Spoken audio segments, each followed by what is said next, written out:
Did you know where the most famous companies began their journey? Believe me, these stories will surprise you and perhaps inspire. The Finnish company Nokia was founded in 1865 by the Finnish mining engineer Fredrik Idestam and his friend Leopold Mäkelän. The company began its activities with a pulp and paper enterprise that produced rubber boots, respirators, toilet paper. After 30 years, the company expanded its profile by adding electricity generation. But the company's entry into the market of telephone networks and radio takes place in the 70s of the 20th century.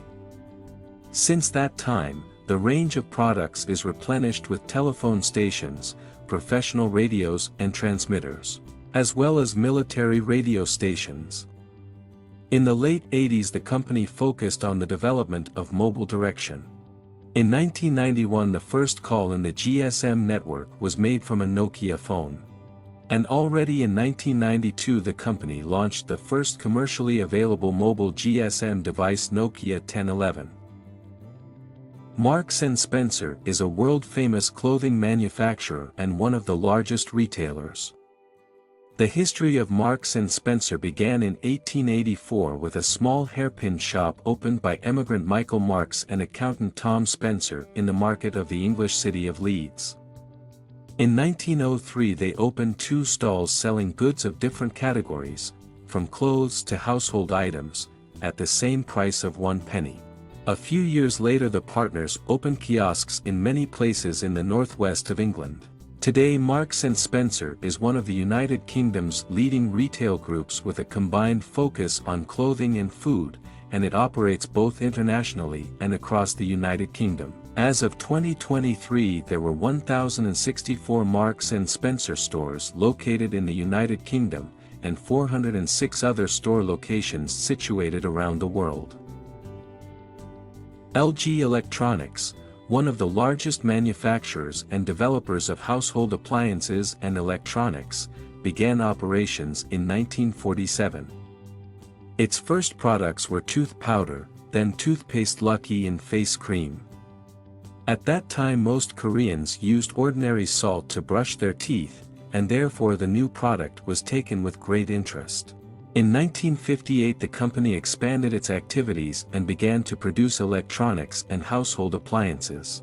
Since 1958, the brand you now know as LG Electronics has transformed the way people across the globe experience their daily routines.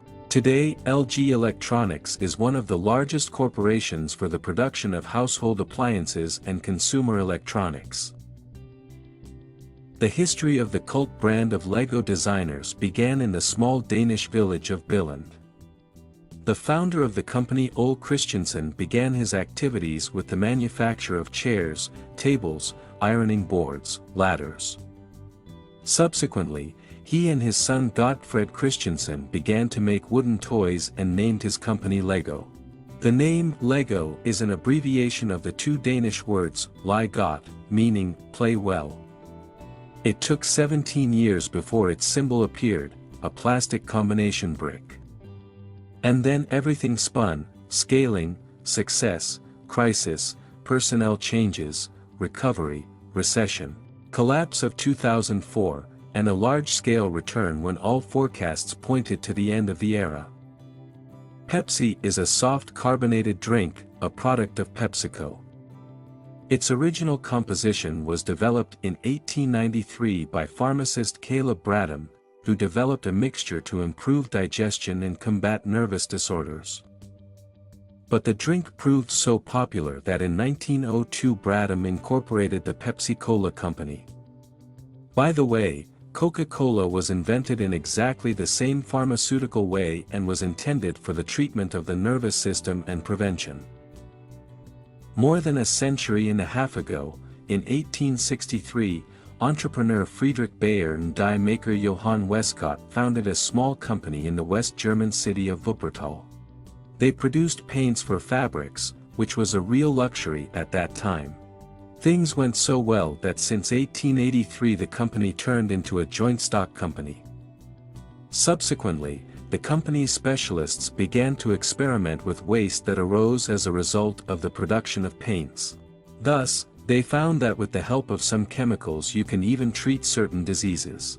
And next to the production of paints there was another unit, pharmaceutical. And already in 1899 Bayer patented its famous painkiller aspirin. Perhaps these creative stories and unexpected decisions of large companies will inspire you to new ideas, encourage you to develop and scale. Good luck!